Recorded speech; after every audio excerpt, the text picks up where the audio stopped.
नमस्कार, मी संदीप चव्हाण आणि आपण पाहता एलएस मराठी।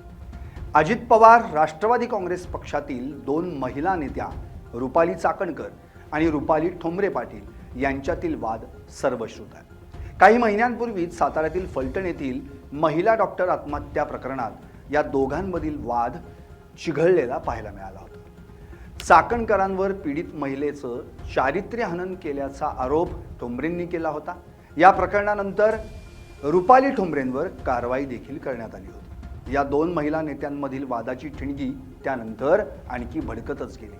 त्यातच आता अशोक खरात प्रकरण समोर आल्यानंतर रुपाली ठोंबरे पाटलांनी आक्रमक भूमिका घेतली। रुपाली ठोंबरे नेहमीप्रमाणेच चाकणकरांना नडल्या आणि लढल्याही।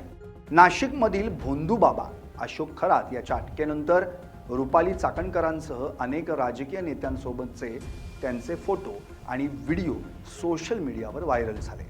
रुपाली चाकणकर यांनी राज्य महिला आयोगाचा राजीनामा दिलाच पाहिजे आणि त्यांना पक्षातून देखील बाहेर काढलं पाहिजे अशी मागणी रुपाली पाटील ठोंबरे यांनी केली आहे। रुपाली चाकणकरांनी भोंदूबाबाला साथ दिली आणि महिलांविषयी जे काही त्या बाबांनी केलं, त्या महिलांचं लैंगिक शोषण केलं, या सगळ्या प्रकरणामध्ये चाकणकरांची चौकशी व्हायला पाहिजे असा हल्लाबोल रुपाली ठोंबरे यांनी चाकणकरांवर केला। भोंदूबाबांना त्या ठिकाणी पाणी पुरवण्यापासून ते अगदी या महिला पुरवण्यापर्यंतचं सगळं काम चाकणकर यांनी केलंय असा देखील गंभीर आरोप त्यांनी केला। चाकणकरांसारख्या महिला जर पक्षात असतील तर बाकी महिलाही काम करायला जरा घाबरतीलच। मलाही विचार करावा लागेल।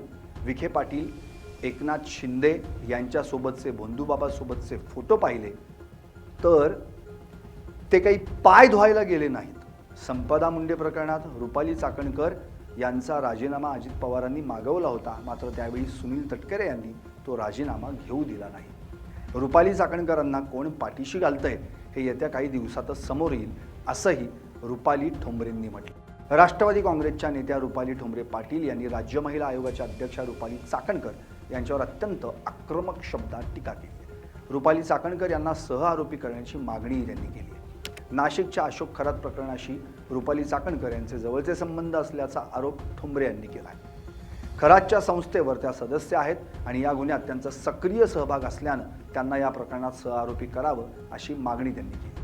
महाराष्ट्रातील राजकारणात सध्या रुपाली विरुद्ध रुपाली हा संघर्ष केंद्रस्थानी आहे। राष्ट्रवादी काँग्रेसच्या दोन प्रभावी महिला नेत्या रुपाली पाटील ठोंबरे आणि रुपाली चाकणकर यांच्यातील वाद आता केवळ पक्षांतर्गत राहिला नसून तो कायदेशीर आणि नैतिक लढाईत रूपांतरित झाला आहे। नाशिकच्या सिन्नर तालुक्यातील कॅप्टन अशोक खरात याला महिलांवरील बलात्कार, लैंगिक शोषण आणि काळी जादू, भोंदूगिरी या आरोपाखाली अटक करण्यात आली आहे। तपासादरम्यान पोलिसांना एका पेनड्राईव्हमध्ये 58 आक्षेपार्ह व्हिडिओ सापडले।